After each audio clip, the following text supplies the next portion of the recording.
Good evening, everyone. Happy Ganesh Chaturthi and welcome to another get-together of PEC'83. This one may be virtual, but this is something special because we've got all our super achievers joining us today. And I'm glad to see that Atul Karwal and Pawan Agarwal are already there. The others should be joining, Ashish Bhatia being an issue because he's tied up with the Bandobast, trying to control processions in Gujarat.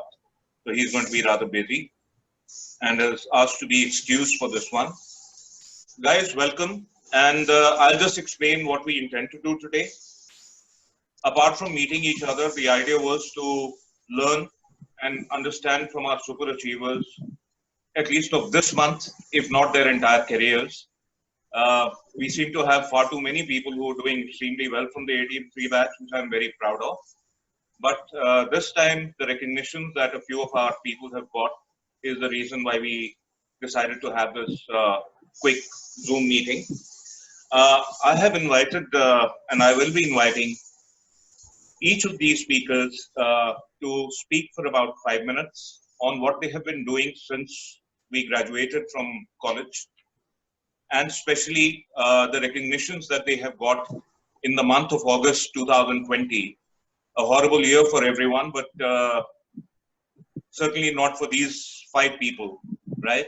So we would like to hear from them what's been happening in their lives.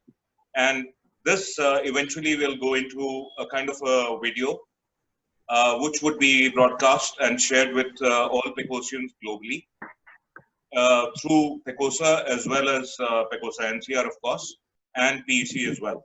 So without further ado, let me ask the director of our Sardar Vallabhbhai Patel Police Academy, the National Police Academy, Atul Karwal IPS, to speak a few words and tell us about the sterling career that he's had.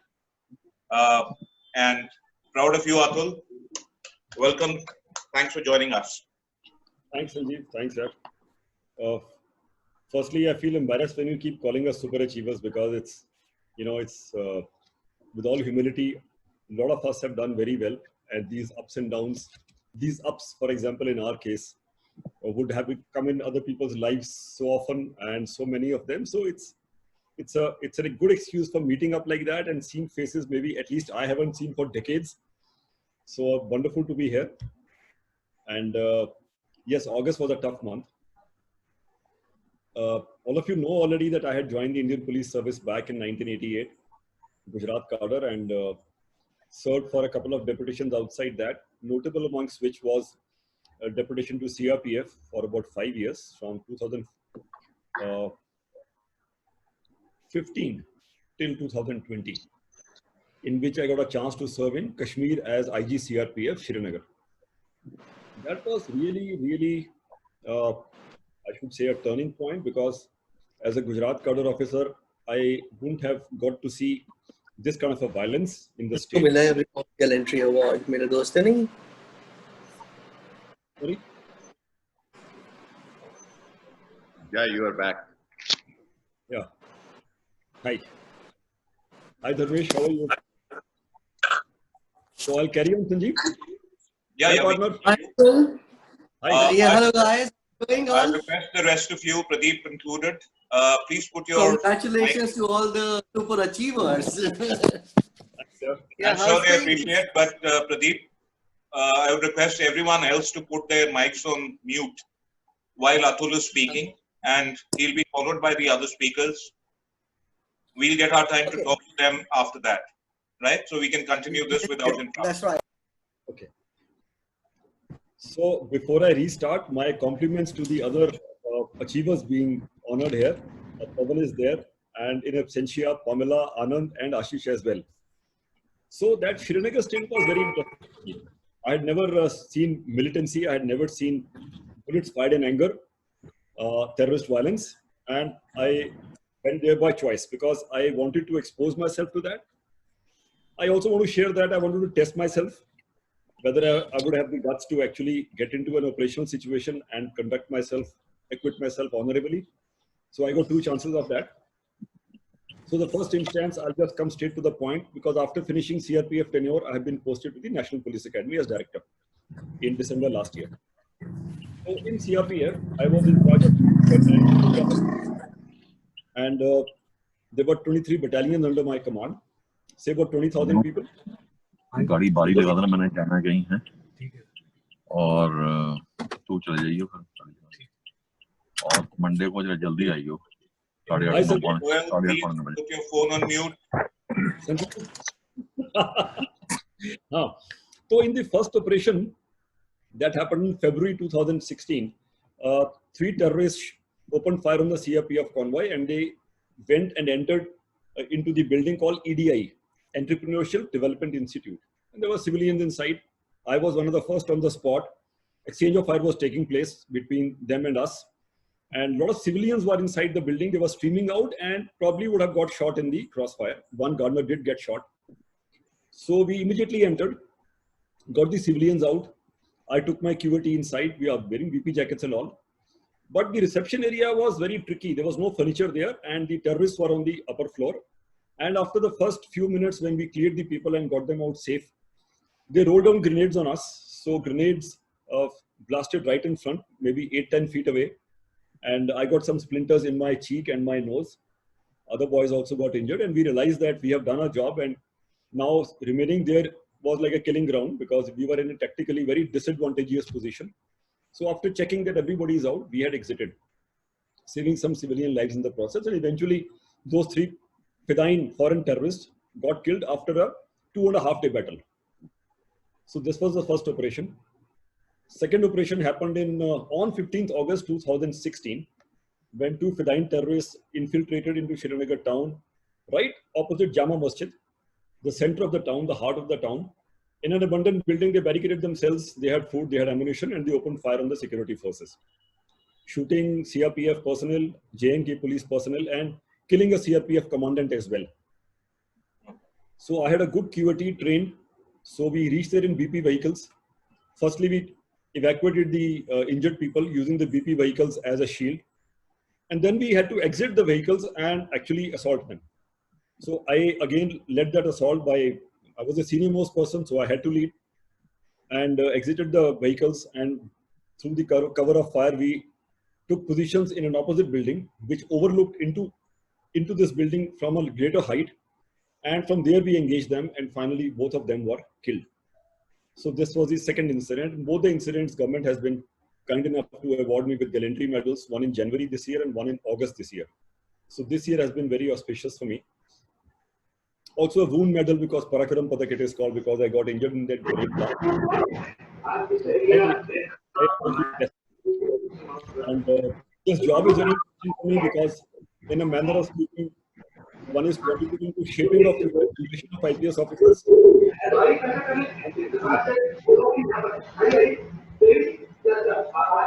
That's all I have to say, Sanjiv. Can you please put your speaker on mute or mic on mute?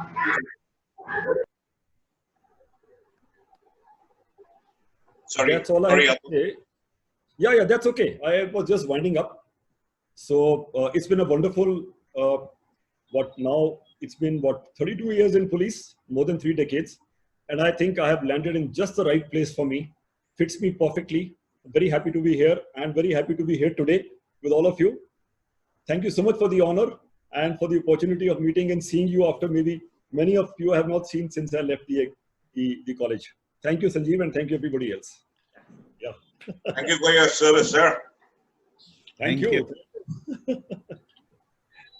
All right. Now I'll invite Pawan.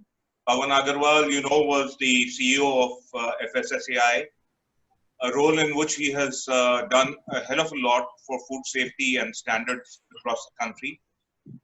The reason why he's our super achiever this month and here on the talk is because he put in an entry in a global competition on food safety and a food vision, basically, for India. I believe it was a 2050 vision, which has won international acclaim and been selected as a finalist and been awarded $200,000 by the Rockefeller Foundation. Pawan has also in the past been on the board of governors of PEC. So his roots are very, very firmly there, and he knows the kind of issues that PEC has been facing. And I'm sure we'll be able to gain a lot from his involvement in the institute and in the government for future years. Pawan, the mic is yours, and I would request everybody else to keep their mics on mute while Pawan speaks. Thank you so much. Thank you, Sanjiv. Thank you for this honor. I think this is calling us super achievers. We were just doing our duties in discharge of our official responsibility. So my story is not as thrilling as that of Atul.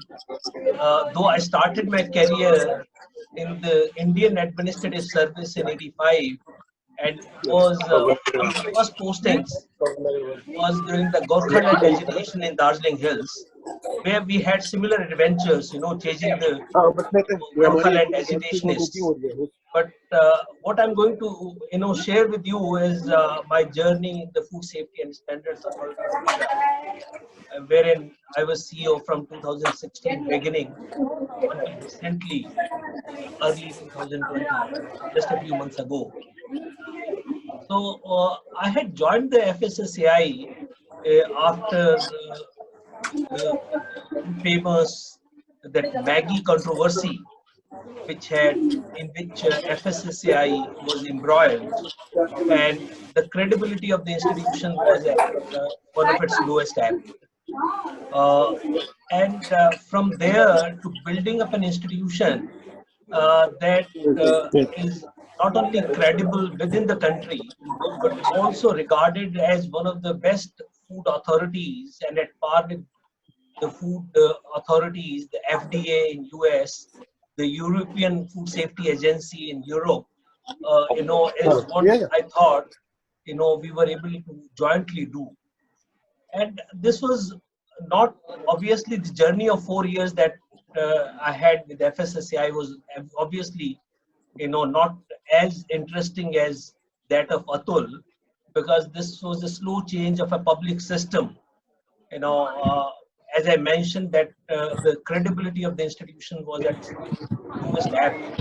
So one of the first things that I did was in 4 years to raise the credibility of the institution, bring visibility of the institution, and can I interrupt to request? Can I request Bob? Can you please put your speaker on mute? A lot of disturbance is coming in. Right? Anshu, he's talking to you. Please put your speaker, your mic on mute while Pawan is talking. Okay. So one was, visibility, credibility, and also build trust in a public institution.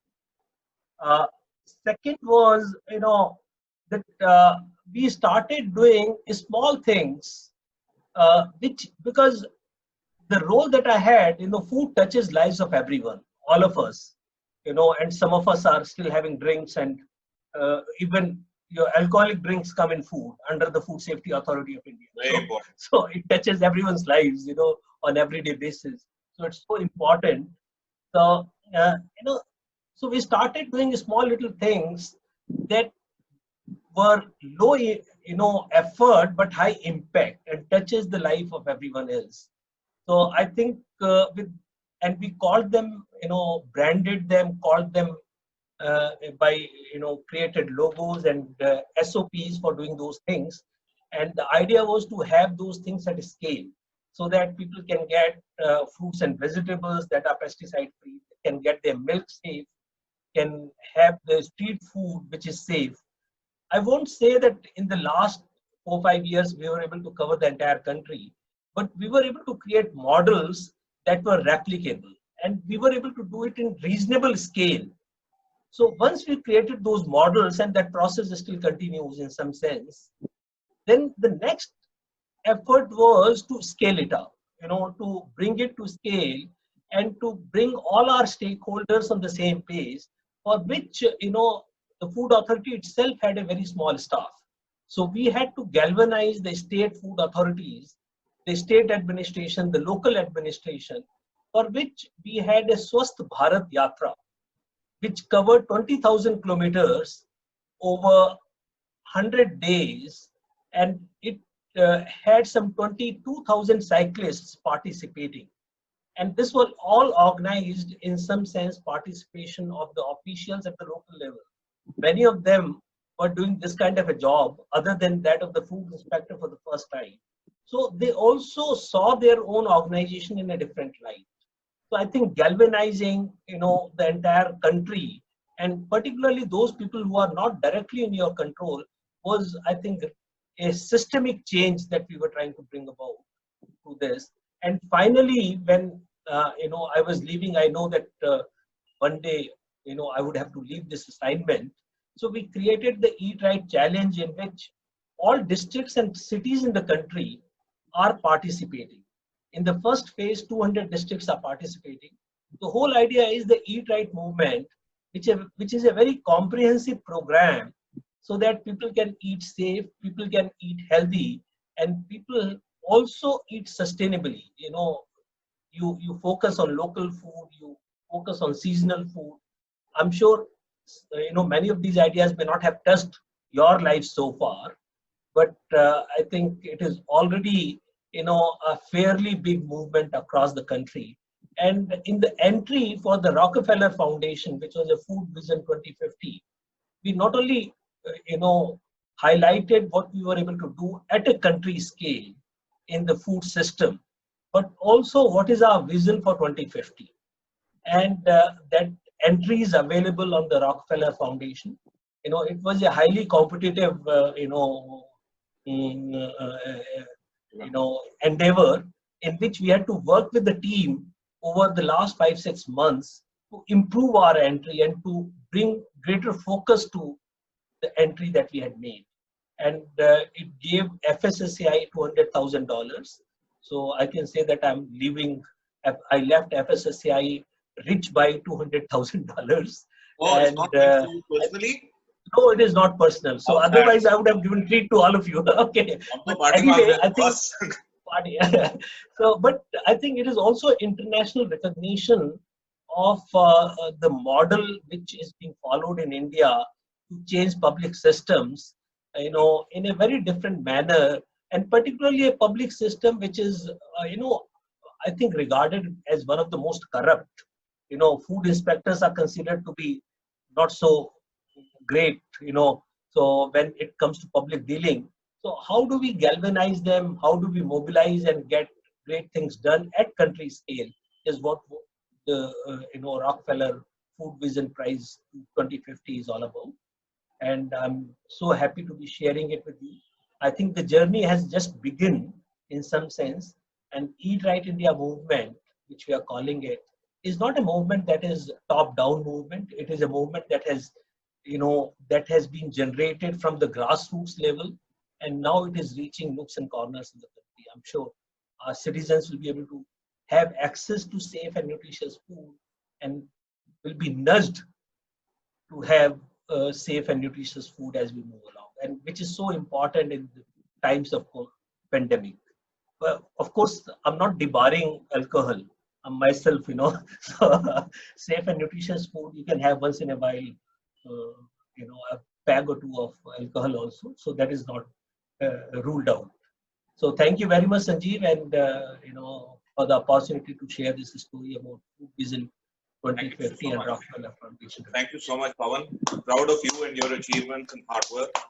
And I'm sure now, with your new role in the Ministry of Commerce, there are going to be even more challenging things and even bigger things that you will end up achieving. So all the best to you in future endeavors. Atul, to you. And of course, now the stage is open for you guys to have a conversation, because I don't see Anand and Pamela here yet. So, well, cheers, guys. Cheers. Yes. Anand has just joined here. Oh, wonderful to see you.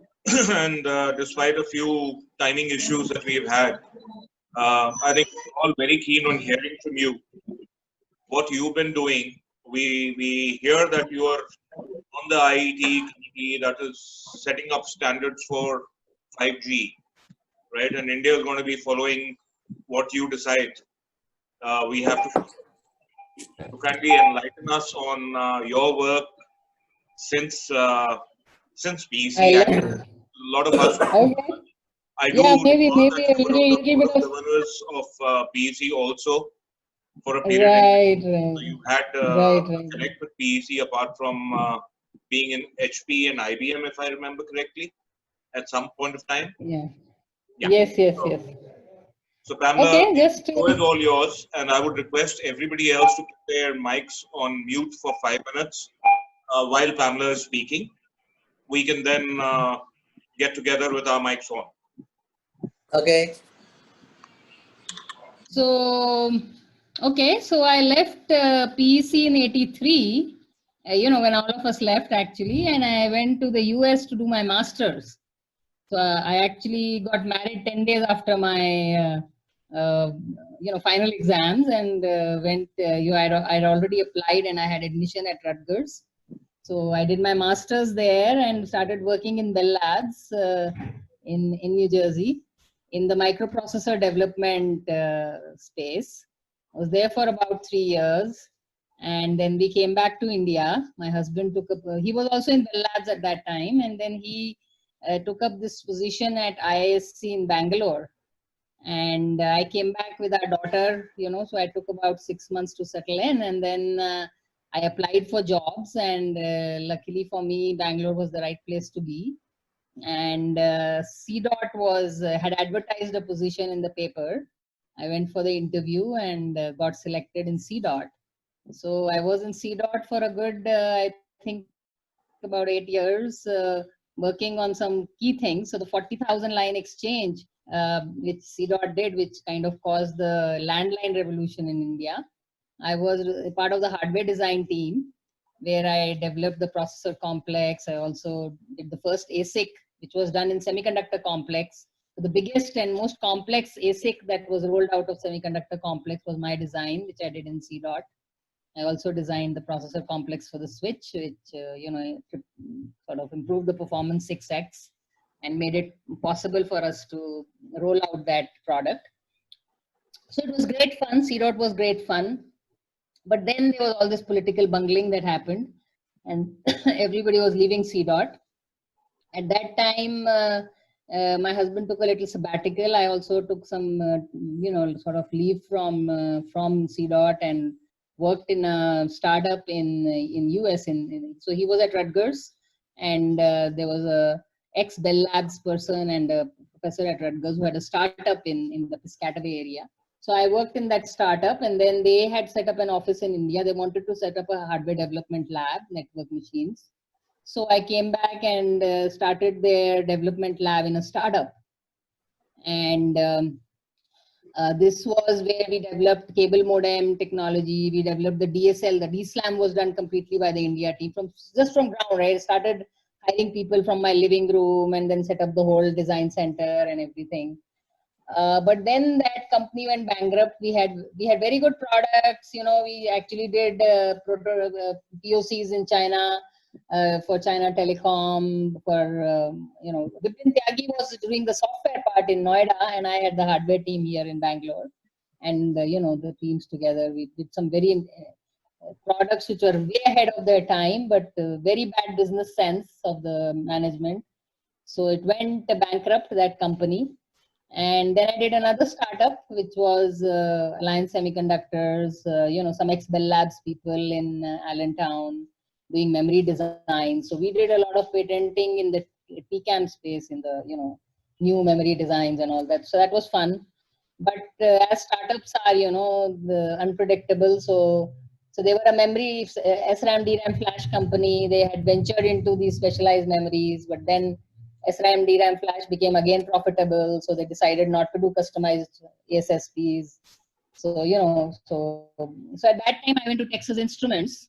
In Texas Instruments, I actually did some very interesting projects. I think the most significant was I created a $2.5 billion new business by designing the feature phone for low cost feature phones. So the 1,000 rupee phone solution, the chipset for that, we actually did in our lab in PI. So that was one of the enablers, I would say, for the mobile pickup, because there was a phone available which was affordable, right? Then we got caught up in some politics within TI. They were very surprised. They didn't want to move the entire business to India for mobile. There was a lot of push and pull between the France team and the Dallas team, and I was caught right in the middle. And IBM made me an offer. They picked me up to head their R&D lab. So then I was in IBM for about another 7-8 years, after doing, I think, 8 or 9 years in TI. And I headed their systems and technology lab, where we had semiconductors, including processor development. We had storage, server design and development, storage and networking. So all of that. And I was, I think we did some phenomenal work there. I grew the size from 200 to about more than 750 people, almost 1,000 people lab, within 3 years. And then we had the maximum number of, both in my TI lab and in my IBM lab. I'm very proud that during my tenure, the ratio of patents to headcount was the highest in the company amongst all the labs, worldwide. So I brought a lot of innovation focus to my labs.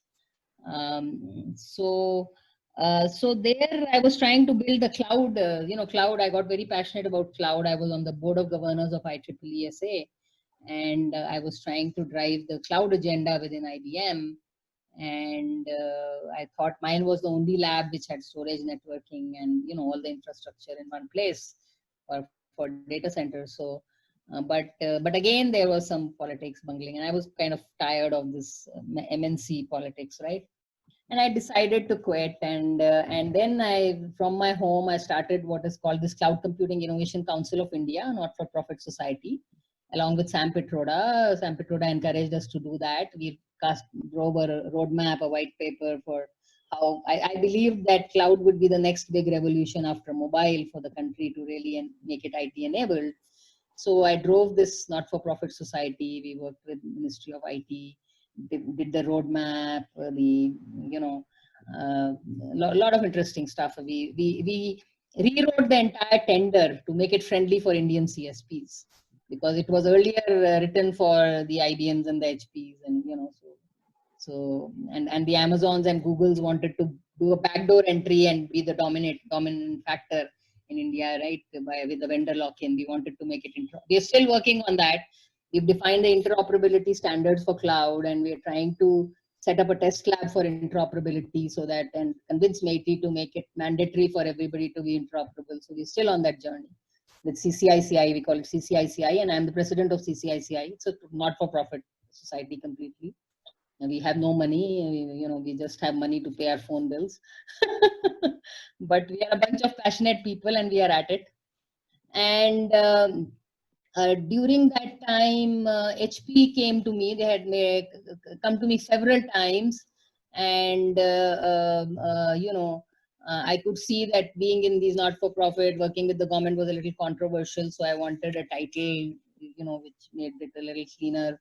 So I went back to HP for about a year, and then again I saw the same. I think HP was way back in the boondocks compared to where TI and IBM were in terms of the MNC politics. The way the US team looked on within 6 months, my lab did about 75 patents, and that caused such a furor in the company. They didn't expect that to happen from the India team, and there was a lot of backstabbing. I said, I don't want to deal with this, so I quit HP.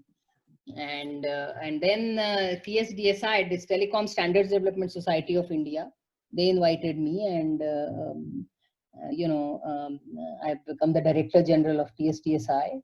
And here the journey started in 2016. Before I joined in 2017, that we were trying to bring a proposal in ITU for rural telecom, some R&D which has happened in IIT Madras and IIT Hyderabad, to make a case that for rural broadband in India, they were talking about, China was talking about bullet trains going through the village for rural broadband.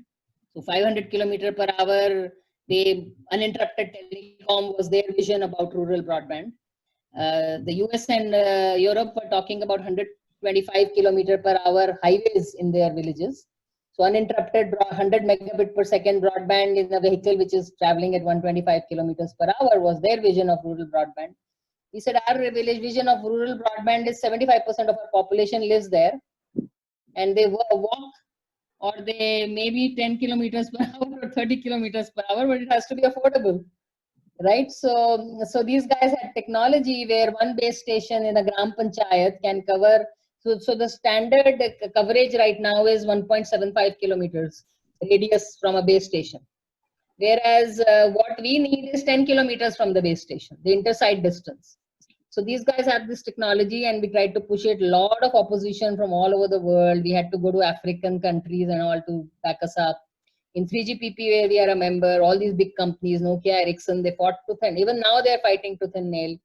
So we've made it to what is called step 7. So there's an 8-step process for validation, acceptance of this technology. We've made it to step 7. Step 8 is going to happen in November. And finally, so there are only 2 technologies which have been accepted for 5G. So like you remember in 3G era, China had put their TD-CDMA technology as a parallel to the 3G technology, right? And it died. But we have taken the 3GPP 5G technology and done enhancements to it for rural broadband and submitted it as a. So there were other competing technologies from China and from Europe which did not make it through the process. So they have been given an extension of 1 year, but we are the only one along. So we own, as TSDSI, we are a partner of, so we own the 3GPP 5G also, which is the standard 5G which everybody has worked on. And we have also put an India specific 5G solution with enhancements for rural communication.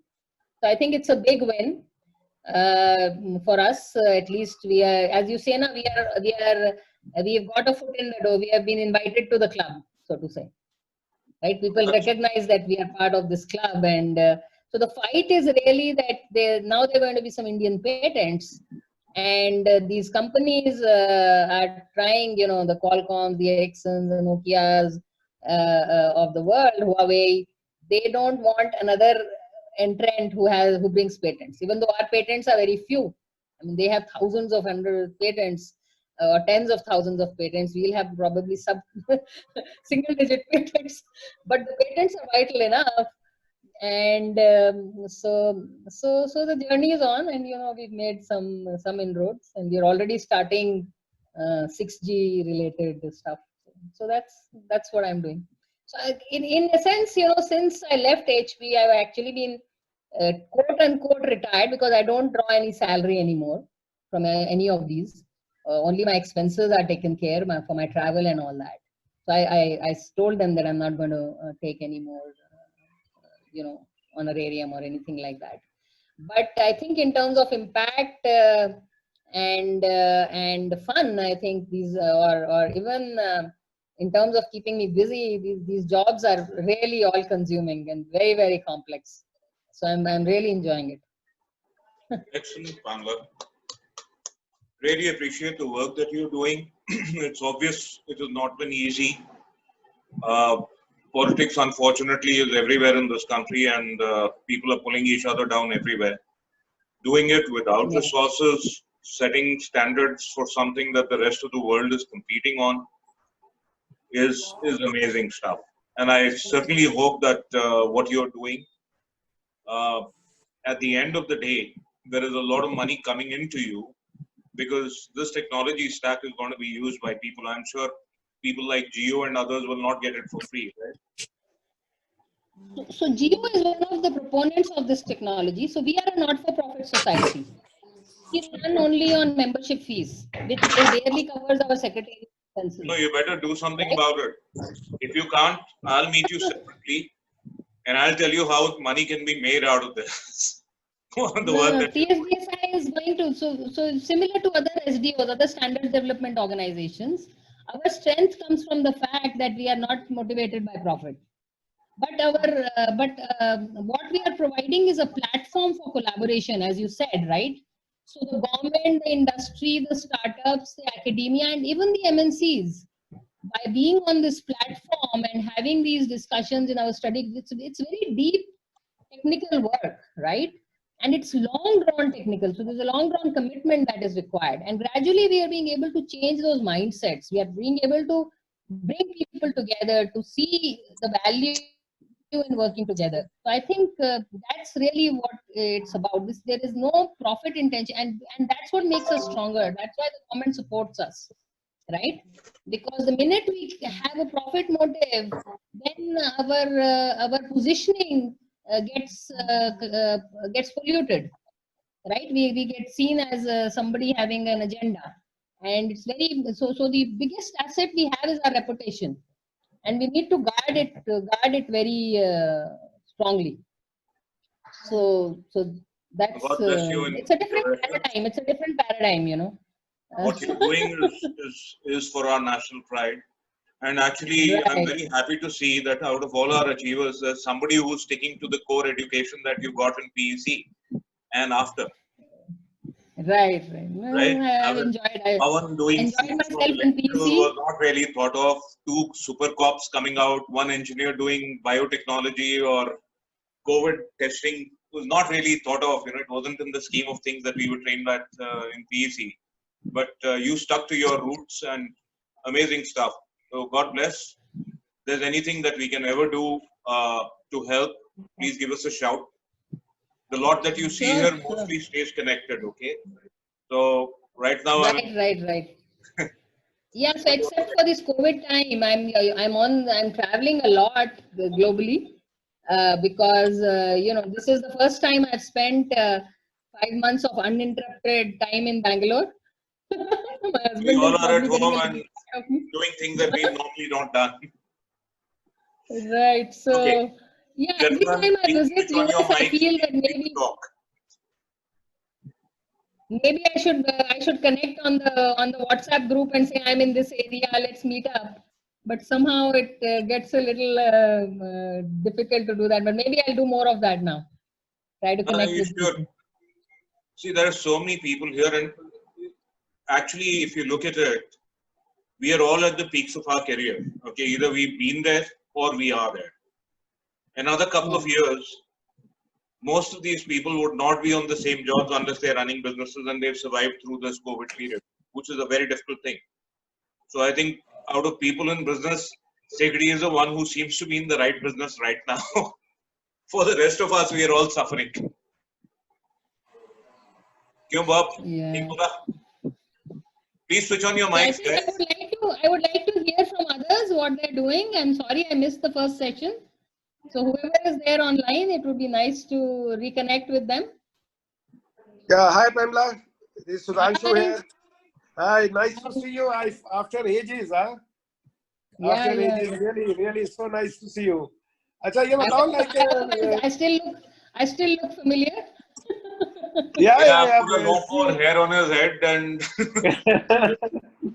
you might recognize. He's the guy who because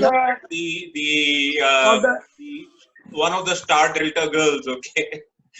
Sanjiv, if you remember the year junior to us, that's his wife. I see. And they are based in Bangkok. And his last birthday we were celebrating together physically. This one was virtually. We were all there to cheer him up on his birthday. Right, Bob? Yeah. Yes, Yeah. that's true. We really had a gallant time.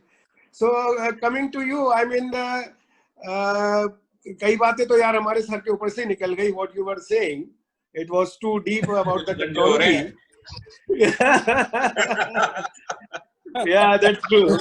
But on the lighter side, जो अभी situation create हुआ है between America and China, and one of the biggest company who has suffered like Huawei, and then the vacuum created by the absence of China. So you think it's going to India is going to get a great leap and a real boost in this field, and like you say, are going for 6G and all that.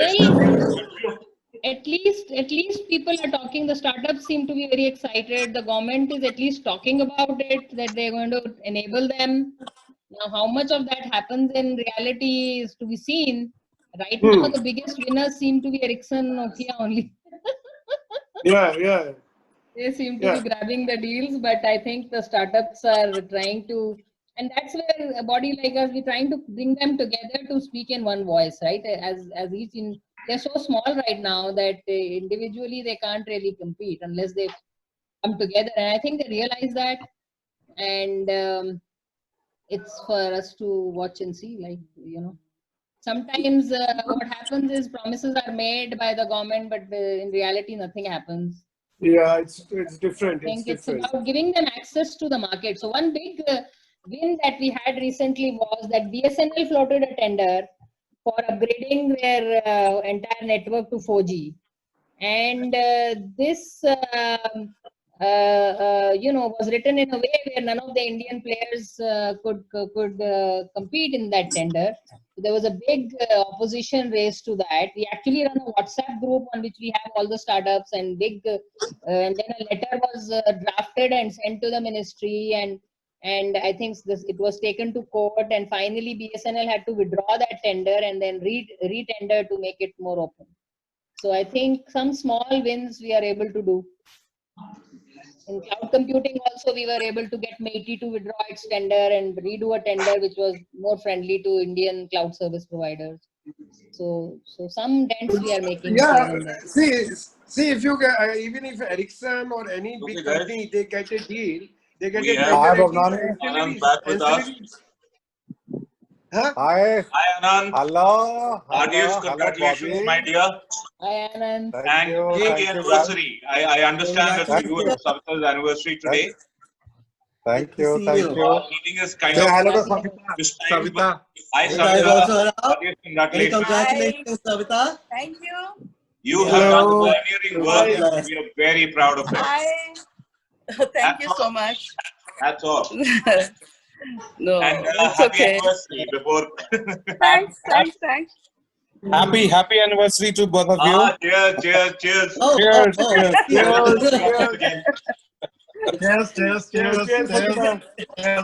Anand, before Can we take turns? Evening, Happy anniversary, guys. Cheers. Cheers. Mechanical batch? Is everyone here from the mechanical batch? No, I'm not production. I'm production too. For a change. Oh, putter aa gaya. Wow. Kya aa raha hai? Congratulations.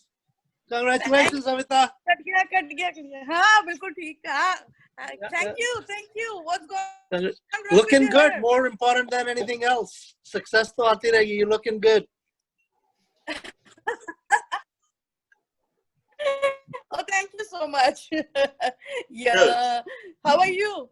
I'm good, thanks. Well, the other thing common is it's my daughter's birthday today. So now I'll remember your anniversary as well. Oh, wow. That's great. Wow. okay. Congratulations. We have only 7 minutes left. Let Anand speak about him. I think let's mute and let Anand speak about him. Anand, Savita, take the lead. Please tell us what exactly you've done. Anand, the stage is all yours. No, we interrupted. Let her complete first. Let her complete. I think you were saying you were discussing something. Carry on. Okay, you're all going on mute so that Anand, you and Savita can tell us about the work that you're doing, Oscar. See, Oscar, we started about 10 years back, and now, and we have these rapid tests and the other tests that we do, and we also have a biotechnology company. And Savita has been the scientist, and she does the science and the R&D, and along with other 3 PhDs we have in the company. And then I take care of the business management. And we have been able to, sort of develop this test, which is the first of its kind in India. And it's highly accurate.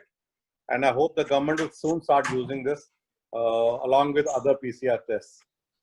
This high sensitivity and specificity has not been achieved by any other test in India or in the world till now.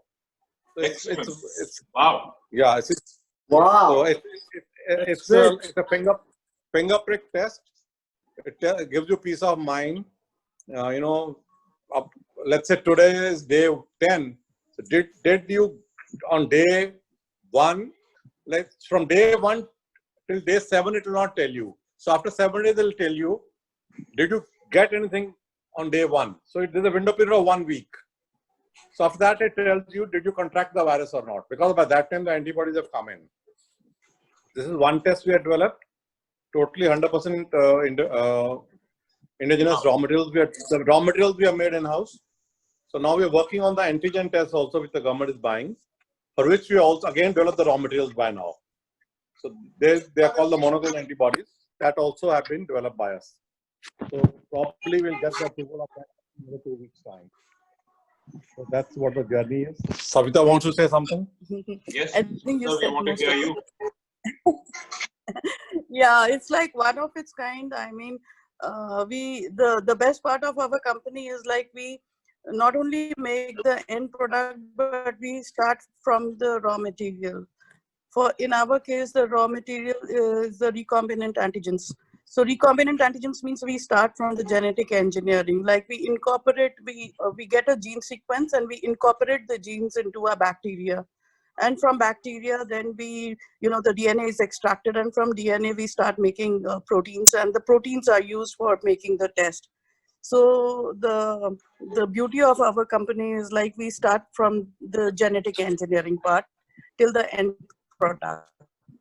So we're not dependent for our raw materials on outside source, and plus like then the supply chain and also the quality of the raw material. If we buy from outside, I mean from some other supplier, most of them are not in India. Like none of them is in India. We are the only one in India who make their own recombinants and monoclonal antibodies. That is another technology. So these are all based in America or they are in China. Europe, all these Korea, yeah, all the big countries. So generally people used to import them from there. But now we have replaced most of our imports with our own raw materials. So COVID is one of the raw materials we make, but we have raw materials like all the genetic engineering we do ourselves for HIV, HCV, syphilis, hepatitis.